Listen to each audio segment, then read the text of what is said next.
کاری را که خودت نمیتوانی مصلحت مده.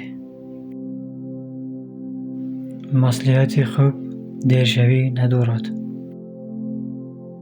خشم با ابلهی سر می شود و با دعا به انجام می رسد.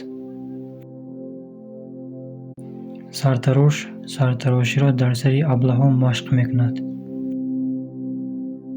زیبایی قدرت است و تبسم شمشیر آن. زیبایی درهای بسته را می کشاید. مرد بی کتاب مثل پادشاهی بی خزینه است. کتاب ها تریزه هایند که ما توسط آنها جهان را می بینیم.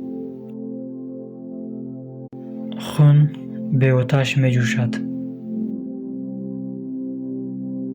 جایی که تجارت سر می شود دوستی به آخر می رسد. جاروب نو تازه می روبد. برادران مثل دست و پایند. وقتی که از کسی منفعت می گیری آزادیت را از دست می دهی. همراه بد زنجیر شیطان است. هوای بد اتئیست را در یک لحظه به خدا می گرداند.